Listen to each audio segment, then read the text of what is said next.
Usipo communicate ukafanya mawasiliano tena kwa namna nzuri, kwenye mawasiliano hapo ndio kunawaangusha wadada wengi sana. Unapewa kazi unakodoa tu macho, unaonekana umedharau. Bosi wako anakusemesha, unajua nikimjibu nitaonekana mjeuri, ngoja ninyamaze. Unaonekana umefanya ujeuri. Kwa hiyo inabidi mjifunze sana somo la mawasiliano. Hakuna ubaya kwamba ulipewa kazi, ulikuwa na kazi si ya bosi jikoni, lakini ungemwambia kwamba kuna hii kazi ninayo hapa na unaweza kunipa dakika 2 au 3 au 5, nitakuja kuifanya vizuri tu. Unajua ukimjibu mtu kwanza, alikujibu Teresia? Alikujibu? Mpe hiyo tujue hapa. Alikujibu? Yaani ulipata hayo mawasiliano kwamba kumbe kulikuwa na kazi nyingine ya uharaka anafanya, alikuwa amepewa na bosi jikoni? Hapana. Hakujibu. Na tena amenikumbusha kweli, hiyo siku nilimuomba akate sabuni, wenzake wanaosha vyombo pale awapatie sabuni. Hakujibu. Nilienda kuchukua sabuni nikakata, na kama ameendelea na kazi zingine. Lakini mimi sikuripoti kwa sababu ya hilo jambo. Nimeripoti kwa sababu ya daily routine zake ambazo tunamuona kwenye kazi yake. Ndizo ambazo nimekuja kuziripoti. Lakini nashukuru pia amekumbushia na hilo, hakuniambia chochote, na baadaye tukakata sabuni wenyewe. Kwa hiyo sasa hatuwezi kujua kweli ana kazi ya mtu mwingine pia ni ya haraka au vipi. Kwa maana kwenye mawasiliano pia ni muhimu. Nasikia Teresia? Ngawaje kwa ujumla hii feedback inaonyesha bado una vitawitawi ambavyo inabidi uendelee kuvipruni. Sawa? Ulisema una mapepo, nikakwambia hayo sio mapepo. Huo ni ujeuri na kiburi ambacho inabidi ukiondoe. Sawa? Umesikia? Huo ndio ukweli. Huo ndio ukweli. Jitahidi sana kujifunza unyenyekevu kwenye neno la Mungu. Ukisoma neno la Mungu kamwomba Roho Mtakatifu, wewe usema ni Mkristo. Soma neno likae ndani yako. Soma unyenyekevu ambao tunaelekezwa kwenye neno la Mungu na kumwomba Roho Mtakatifu akusaidie hicho kiburi kiondoke. Uzuri neno linatuambia tunaweza kurenew our mind, yani kutransform au kubadilika, kujijenga upya. Tumeelekezwa ni kitu kinachowezekana. Kwa hiyo using'ang'anie au matabia mabovu. Unasifiwa, kazi ulisifiwa vizuri tu. Hata hakuwa anajua Teresia kama wewe ni mfanyaji kazi mzuri, hakuna. Lakini alitoa taarifa nzuri kwenye kazi. Anasema huyu dada ni mfanyaji kazi mzuri, anajua kufanya kazi zake vizuri, zimenyooka, lakini ana kitabia, yani zimelingana na taarifa aliyotoa bosi wako. Sasa kazi kwako. Kama utafanya mabadiliko, muombe Mungu, lakini na we mwenyewe unatakiwa uhakikishe unafanya effort. Sio kunywa maji, sio kunywa mafuta. Fanya effort ya kujifunza, kuingiza vitu vipya. Imani inakuja kwa kusikia. Na kama umesikia sana mambo ya ujeuri, unasikia tu kazi za ndani bwana ziko hivi, ama bosi wana roho mbaya, sijui, ndio vitu vimejaa kichwani kwako. Kwa hiyo mtu akikusemesha tu, kinachokuja ni roho mbaya. Kinachokuja yani sehemu kwenye jumuiya kuna namna unajiona kama labda mtu fulani hawezi kunituma. Lakini mimi nikikuelekeza wewe unakuwa mnyenyekevu sana. Labda kwa sababu hapa ndio ofisi yenu kuu, mkifika kwa mabosi wenu huko, mkishawazoea mwanzoni pia mnakuwa wanyenyekevu. Ukimzoea bosi wako unaanza ujeuri. Hapa mnatuheshimugi tu sisi wakurugenzi. Labda kidogo na kule ofisini. Kwa sababu unataka upangwe kama hivyo, si smart au wapi, naonyesha unyenyekevu wa naita nini? Yaani ile ngozi ya kondoo anaita unavaa nini? Yaani ukiwa hapa kuna namna lakini sisi tunataka tuwashape, yani kutokea ndani nje. Unavyokuwa hapa na unyenyekevu na kazini na kwenye maisha yako yote. Kwa sababu hicho ndio kitu kitakachokupa mafanikio kwenye maisha. Ukificha makucha ukaenda kuyatoa huko mbele ya safari, haitakusaidia. Utapoteza muda na huko unakokwenda pia watu hawataweza kuishi na wewe. Kwa hiyo tabia endelea kujitahidi kuiondoa. Yaani wewe labda wewe mwenyewe uage, ubebe mabegi uondoke. Hapa kazi upangiwi. Mpaka tusikie kweli kuna mabadiliko kwa sasa hivi. Upo? Ndio. Kwa kama uko tayari kukaa hapa mpaka tukuone kweli kuna mabadiliko. Lakini kwa taarifa hizi za wiki ya kwanza, wewe bado upo sana. Wenzako wote hawa watapangwa kazi. Kwa sababu sofa hakuna aliyeletewa tabia za ajabu. Ila kwa wewe bado tuko na wewe. Labda unyanyue mikono kama wenzako wanakaaga hapa wakiona wanakuja na uharaka wa kutaka pesa. Si hapa tunawafundisha, tunawatengeneza tabia nzuri ili ukapate hela.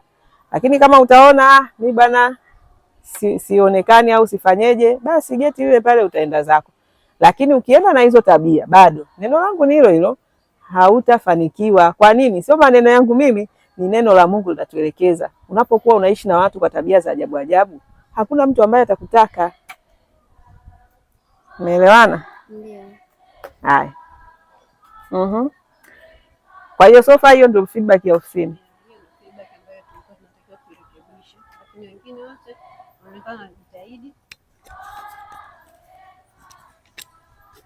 Ongeza kwa sauti.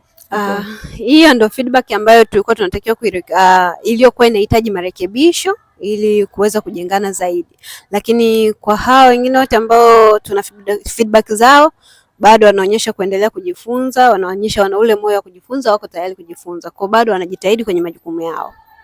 Haya, Teddy alimtaja na mtu wenu wa ofisini, ili tujue shida ya Glory ni nini. Mpe. Maana hadi huko ofisini nako kama kuna matawi mabovu tuyakate. Kama lile nililoanza nalo. Tawi la kutokuzingatia muda. Sio mnaambia wadada, zingatieni muda, ratiba ya bosi wako. Wewe ratiba yako hapa unaizingatia?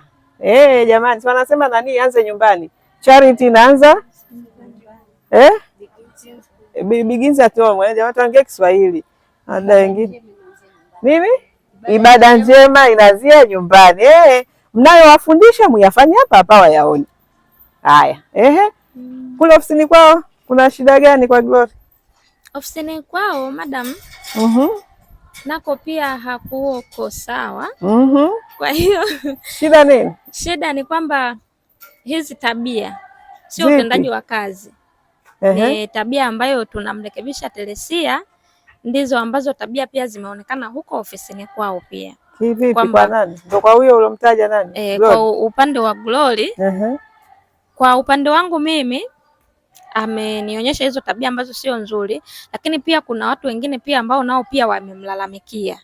Waliopita walilalamika na ambao wapo pia wamelalamika kwamba Glory nataka nitumie neno kubehave. Yaani habehave vizuri na wenzake ambao wanamzunguka. Kwa maana hiyo anakuwa kama anaangalia sura za watu. Kwamba huyu namtreat hivi, huyu namtreat hivi. Kwa hiyo ikaja kwamba kwa upande wa Glory professional unaongea unachanganya maneno ya Kiingereza, kumtreat, kubehave. Yaani kumchukulia hivi. Yaani kwamba huyu namchukulia hivi, huyu namchukulia hivi. Sasa, kwa kifupi ni kwamba maana na wewe una tabia kuzunguka. Yaani ningetaka kitu ambacho yaani kama hivyo huyo ulimwambia kata sabuni akaendelea na shughuli zake. Yaani kitu gani kilitokea? Sio tu wanasema. Unajua penye wengi pana mengi. Nataka kile kitu ambacho kimefanyika tukiangalie. Hiki kiko sawa, kiko sawa. Sawa. Kwa upande wangu mimi wakati ninaongea na Glory nyakati tofauti, kuna siku niliongea naye kitu akawa ananisemesha kitu, alivyomaliza akajifyonza. Mara ya kwanza.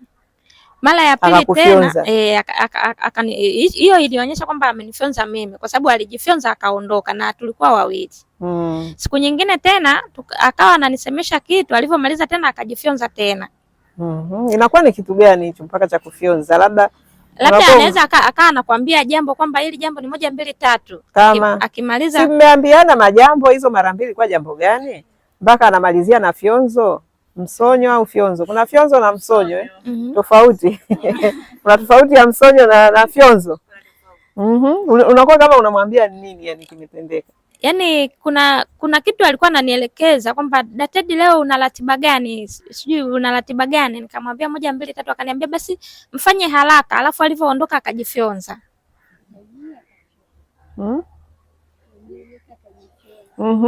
Yaani hivyo tu. Akajifyonza. Leo una ratiba gani? Yaani sikumbuki kwa usahihi kwamba alizungumza nini, lakini alivyomaliza akajifyonza. Kwa hiyo sasa mara mbili, lakini pia akiwa anaongea na mtu yani kwa ukali, sio kwa kumwelekeza mtu. Anaongea na mtu kwa ukali jambo lake. Anaongea kwa ukali, alafu kuna mtu ameongeleshwa hapa na kwa ukali na Glory, labda tupe mfano. Ya, kuna mtu pia ambaye aliniambia kwamba hata mimi Glory anaongea na mimi kwa ukali sana. Yupo hapa? Yu aliniambia. Nani? Yusta. Yusta yuko hapa? Haya, twende.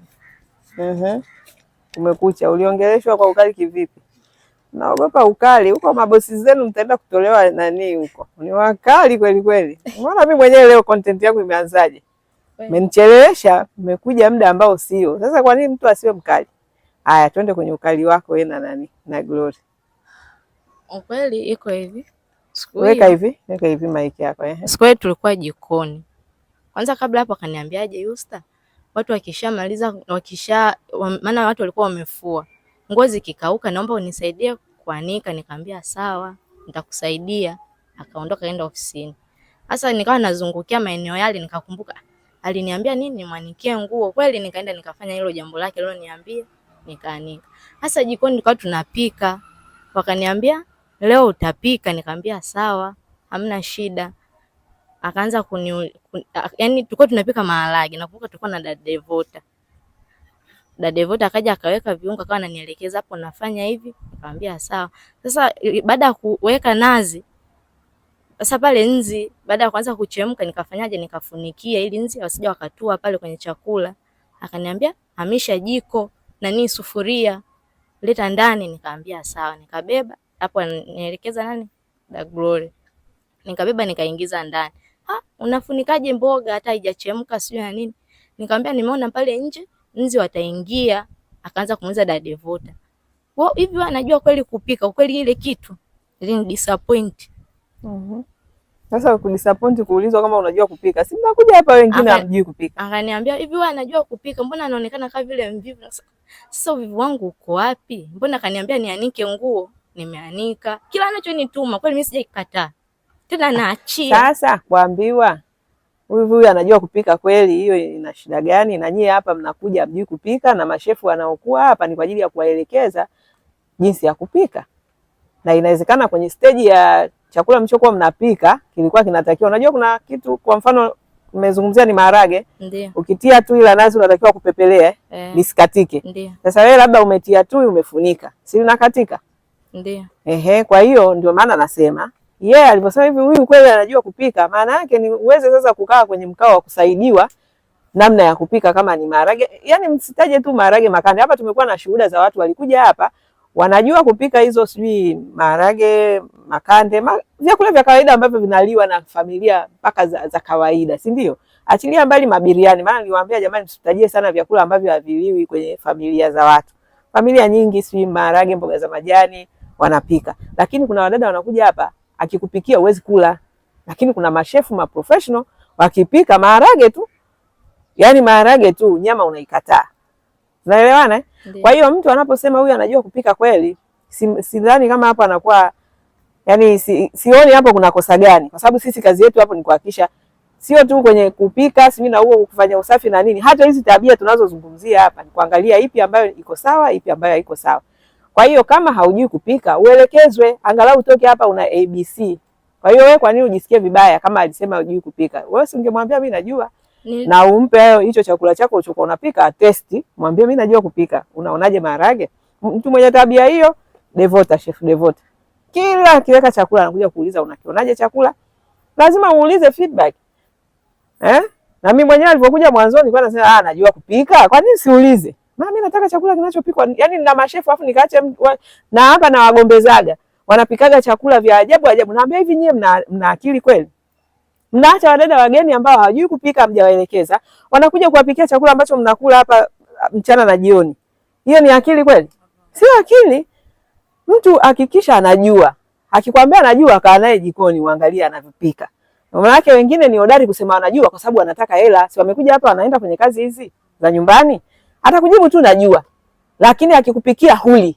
Na hiyo tumeshuhudia. Humo ndani chakula kikipikwa unaona watu wanazunguka zunguka hao wanaagiza zao chips nje. Unajua tu huko limepikwa bomu.